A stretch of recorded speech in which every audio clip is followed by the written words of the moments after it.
Kasi yung sumulat noon, isang PMA rin na nagtatrabaho doon sa opisina ng tatay niya.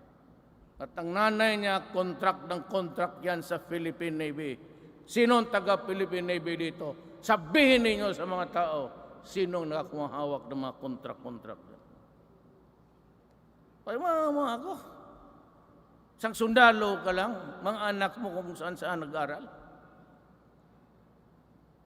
Kaya yan. Ang mga nabasa ninyo, sa probinsya ilan namatay, mga milyonaryo, bilyonaryo. Tapos, saan? Pinatay dyan sa daan, sa simba, no? O anong trabaho niyan? Milyonaryo. Money,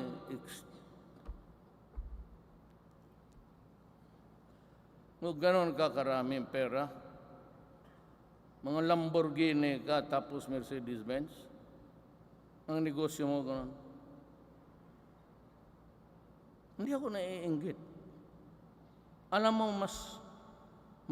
ang Diyos mas binigay pa sa akin. The presidency, I said, is a gift from God. And I will not waste that gift. At nangako ako to protect and preserve this nation, protect the people. Hindi ako hipokrito. Tagal akong mayor, wala akong ganong na pera. Alam ninyo, kaya wala akong leader, hindi ako makaikot, hindi ako makabigay. Sabihin nitong tonto na Trillanes, sana buhay lang na, akala niya matapang na siya, nasigaw-sigaw siya dyan sa Makati. Mo, huwag mong sabihin na, bakit? Hamon ng hamon, sabihin mo kung saan. Gusto mo sa bahay mo pa. Kaya mayabang magsalita ng gano'n. Kala mo sino ang Hoy, nagtapos ka, bayad ka ng Pilipino, ulol. Baka nakalimutan mo yan. Huwag mo kaming yabangan kay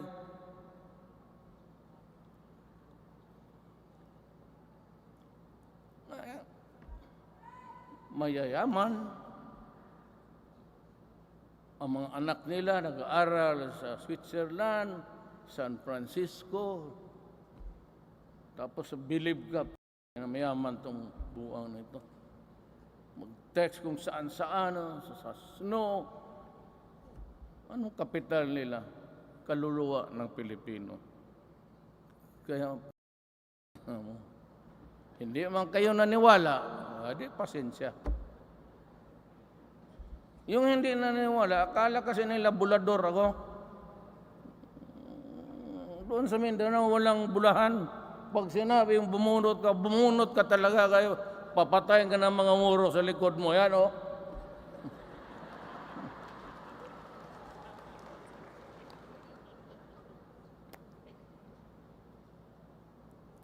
Hindi kami nagbubulan, hindi kami nasanay ng takot-takutan.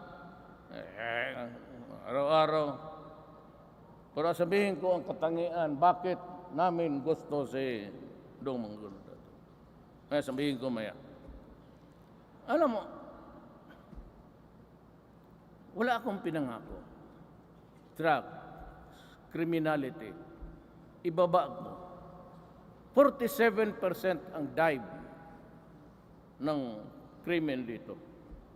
Manila. Daan.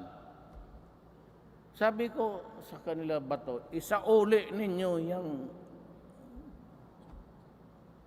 the privilege of riding a public conveyance, the privilege of walking around Luneta, the privilege of going anywhere in this goddamn country. Pagka may mag-istorbo ng ganon, tapusin na natin. Kaya ako sabi ko talaga, I'm posing this challenge. Nandito lahat ang networks. Tapusin na natin ito. I'll make you that solemn promise.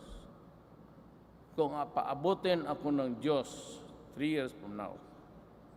May 3 taon pa kasi ako. Tatapusin ko ito. Putang ina ninyo, tatapusin ko talaga ito.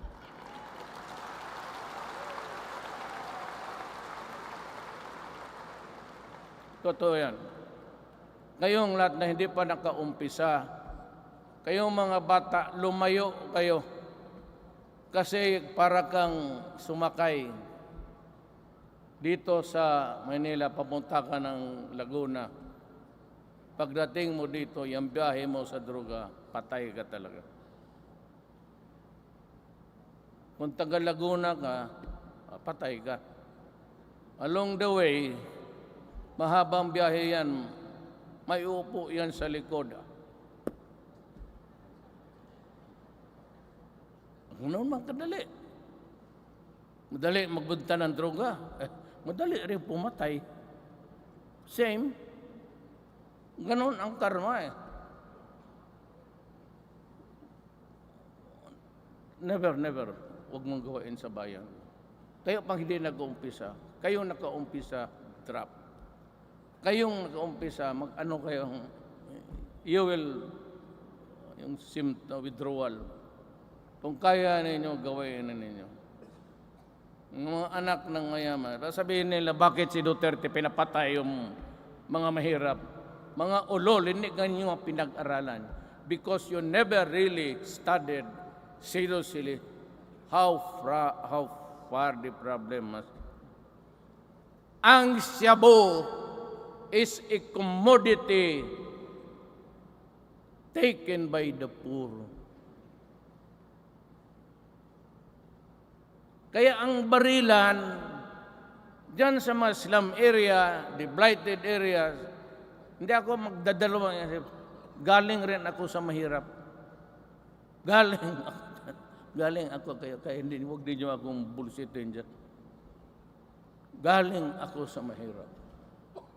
Naintindihan ko, yung kaya ng mga pobre, yun lang siya 200, 300. Ang mga mayaman tong mga ulol, cocaine yan. Mahal. Kaya hindi masyadong nasisira yung utak because cocaine, heroin, hashish, kinokultivate yan galing sa plant. It's a living organ. Plante. Ang shabu, puro mixture ng chemical, formalin, tubig ng baterya. Kaya pag inihitit mong sumasabog yung sa loob, then the mind is altered. Araw-araw ganunin mo yan, pag nag-mix yan, shabu shrinks the brain of a person. Once shabu has shrunk or causes this shrinkage of your brain, you are dead. Yan ang ayaw. Para mong patayin ang tao dahan-dahan, patayin mo ang pamilya, patayin mo ang community, tapusin mo na lang kami. Alam niyo that it will end up in the funeral parlor. Ang